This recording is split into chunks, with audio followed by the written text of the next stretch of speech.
नमस्कार दोस्तों, आपका स्वागत है हमारे YouTube चैनल पर। कैसे हैं आप सब? आशा करती हूँ आप सब भी अच्छे होंगे। अगर आपने अब तक हमारे चैनल को सब्सक्राइब नहीं किया तो सब्सक्राइब कर लें। आज मैं आपके लिए कहानी लेके आई हूँ, सोने की चम्मच, rich boy story. Mehul school जाने के लिए तैयार हो रहा था। उसकी नौकरानी आभा उसे तैयार कर रही थी।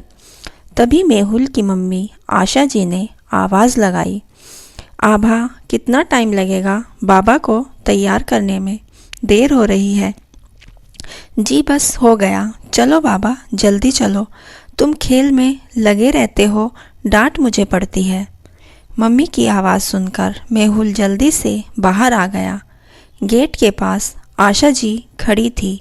उन्होंने मेहुल का बैग चेक किया, फिर ड्राइवर को बुलाकर बैग उसे दे दिया।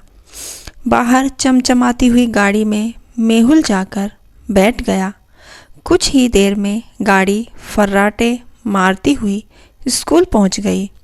मेहुल ने गाड़ी से उतरते हुए ही ड्राइवर से कहा, अंकल टाइम से आ जाना, नहीं तो मम्मी से आपकी शिकायत कर दूंगा। आप कल कितना लेट आए थे? मैं यहाँ धूप में खड़ा रहा। बेटा, वो कल तो मैम साहब ही थी के साथ था, उन्हें कहीं जाना था, वापस आने में समय लग गया। मेहुल ने कोई जवाब नहीं दिया और अंदर चला गया। रोशन जी कई सालों से सेठ दीवान चंद जी के ड्राइवर थे। सभी उनसे बहुत इज्जत से बात करते थे, लेकिन मेहुल उनसे हमेशा बदतमीजी से बात करता था। रोशन जी को बुरा लगता था, लेकिन बच्चा है इसलिए वो कभी उसकी शिकायत नहीं करते थे। आज सही समय पर रोशन जी मेहुल को लेने पहुंच गए। छुट्टी होते ही मेहुल बाहर आया। रोशन जी ने उसके कंधे से बैग उतारा और पानी की बोतल हाथ में लेकर गाड़ी में रख दी। मेहुल गाड़ी में बैठा तो झल्ला गया। आपको दिखाई नहीं देता गाड़ी कितनी गर्म हो रही है? एसी पहले से क्यों नहीं चलाया? मैं गर्मी में मरता रहूं। आज तो मैं आपकी शिकायत करके ही रहूँगा। रोशन जी ने जवाब नहीं दिया, जल्दी से एसी चला दिया और घर की ओर चल दिए। अगले दिन दीवान चंद जी घर पर ही थे। सुबह जब रोशन जी ड्यूटी पर पहुँचे थे, आशा जी ने उन्हें अंदर बुलाया। रोशन जी, मेहुल कह रहा था कि परसों आप उसे देर से लेने पहुँचे और कल उसे गर्म गाड़ी में बिठा दिया। आपसे काम नहीं होता तो बता दीजिए। रोशन जी ने सर झुकाते हुए जवाब दिया, मालकिन, परसों तो आप ही को लेकर गया था। आपको तो पता है वापस आने में देर हो गई। आपको छोड़कर तुरंत निकल गया था बाबा को लेने। कल मैं एसी चलाना भूल गया था, लेकिन बाबा के बैठते ही मैंने तुरंत एसी चला दिया था। दीवान चंद जी सब सुन रहे थे। उन्होंने कहा, कोई बात नहीं रोशन जी, आप जाइए।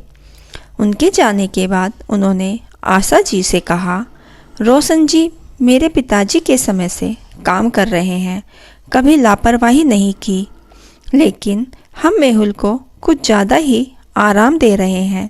थोड़ी देर गर्मी में बैठ गया तो क्या हो गया? इतना ऐशो आराम उसके लिए घातक बन जाएगा। आप तो रहने ही दो। एक ही तो बेटा है हमारा, वो भी कष्ट पाए तो क्या फ़ायदा इतना अमीर होने का। यह कहकर आशा जी किचन में चली गई।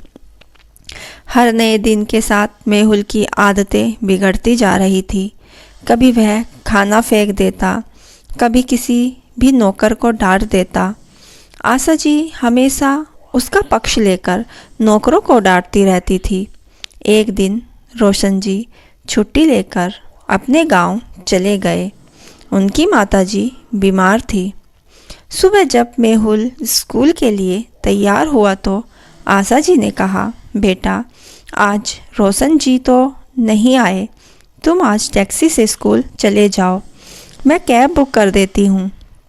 मेहुल ने कहा, मैं उस गंदी कार एसी कार में नहीं जाऊँगा, और ड्राइवर कहाँ मर गया, इसे नौकरी से निकाल दीजिए। दीवान चंद जी ने डांटते हुए कहा, क्या बकवास कर रहे हो तुम? कुछ ज़्यादा ही नखरे मारने लगे हो। चुपचाप चले जाओ कैब से। बहुत से बच्चे पैदल ही स्कूल जाते हैं। अगर कैब से नहीं जाना तो आभा तुम्हें स्कूल छोड़ आएगी। पैदल चले जाओ। और रोशन जी को ड्राइवर कभी मत कहना, अंकल कहने की आदत डाल लो। मेहुल को बहुत गुस्सा आ रहा था। आभा बैग लेकर मेहुल के साथ चलने लगी। वह बड़बड़ा रहा था, आने दो इस रोशन के बच्चे को, इसकी वजह से मुझे इतनी गर्मी में पैदल जाना पड़ रहा है। इसे तो सबक सिखाकर छोड़ूंगा। अगले दिन जब स्कूल जाने का समय हुआ तो रोशन जी आ चुके थे। वे अच्छे से मेहुल को स्कूल ले गए। स्कूल पहुंचकर मेहुल ने कहा, सुनो, तुम यहीं खड़े रहना और गाड़ी के बाहर जब तक मेरी छुट्टी न हो गाड़ी यहीं खड़ी रहेगी और तुम बाहर गाड़ी में एसी चलाकर मत बैठे रहना। तुम्हें भी तो पता लगे कि गर्मी क्या होती है। रोशन जी बोले, बाबा मैं छुट्टी से पहले गाड़ी लेकर आ जाऊंगा।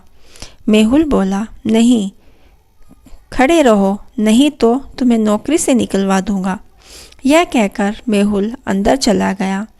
रोशन जी बाहर ही खड़े रहे। स्कूल के आसपास कोई जगह नहीं थी बैठने की। गाड़ी के पास खड़े खड़े गर्मी से उनका बुरा हाल हो गया था। छुट्टी के समय जब मेहुल बाहर आया तो देखा न वहाँ रोशन जी थे न गाड़ी। उसे बहुत गुस्सा आया।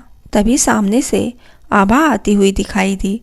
चलो बाबा, हम ऑटो करके चलते हैं। लेकिन यह रोशन कहाँ मर गया? मैंने उसे कहा था यहीं खड़ा रहे। आभा बोली, वो तो यहीं खड़े थे, लेकिन गर्मी से चक्कर खाकर गिर पड़े। उन्हें अस्पताल में एडमिट कराया गया है।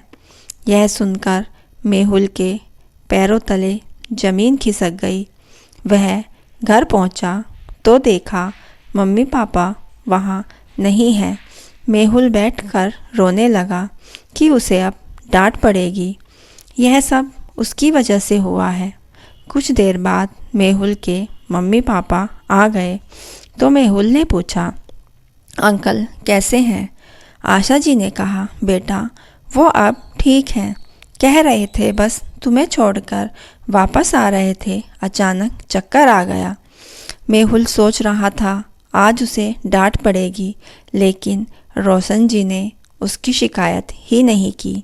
तभी मेहुल के पापा के पास पहुंचा और बोला, पापा मुझे माफ़ कर दीजिए।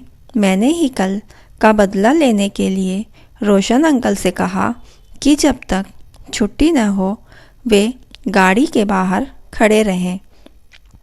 तभी गर्मी से उनकी तबीयत खराब हो गई। पापा मुझे उनके पास ले चलिए, मुझे उनसे माफ़ी मांगनी है। दीवानचंद जी ने बेटे को गोद में बिठाया और कहा, कल वो आएंगे तब माफ़ी मांग लेना, लेकिन वादा करो आगे से कभी किसी से गलत व्यवहार नहीं करोगे। मेहुल ने वादा किया और अगले दिन रोशन जी से माफ़ी भी मांगी।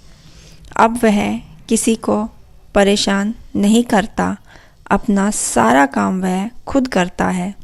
दोस्तों, यह कहानी आपको कैसी लगी हमें कमेंट बॉक्स में ज़रूर बताइए। कहानी सुनने के लिए दिल से धन्यवाद।